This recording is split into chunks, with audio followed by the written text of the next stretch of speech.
ਲਾਈਟਾਂ ਦੇ ਕਿਤੇ ਅੱਗੇ ਪਿੱਛੋਂ ਨਹੀਂ ਜੋ ਹੋਇਆ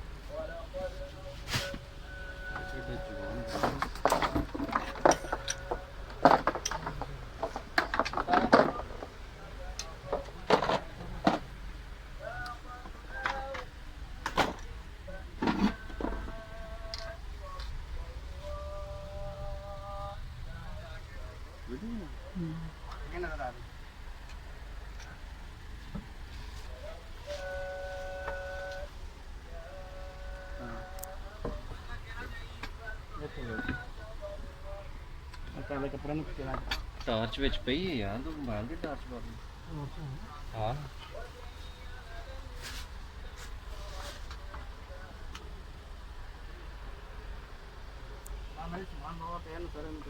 ਇੱਟਾਂ ਨੂੰ ਛੇੜੇਗਾ ਨਾ ਤੇ ਜਗ੍ਹਾ ਨਹੀਂ ਮਿਲਣੀ ਇਹਨੂੰ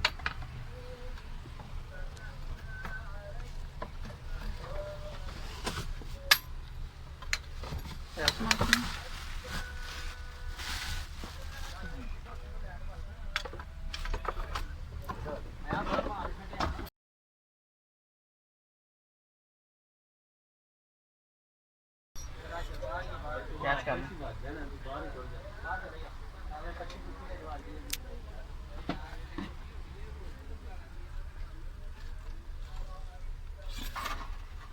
ਕੈਚ ਕਰ ਲਈ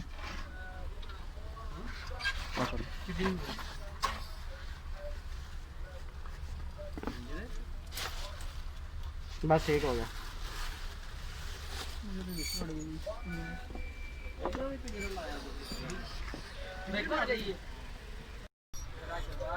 कैच कर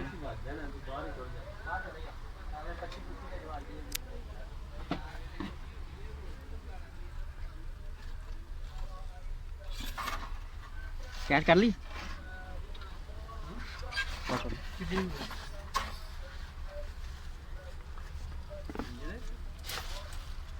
बस ठीक हो गया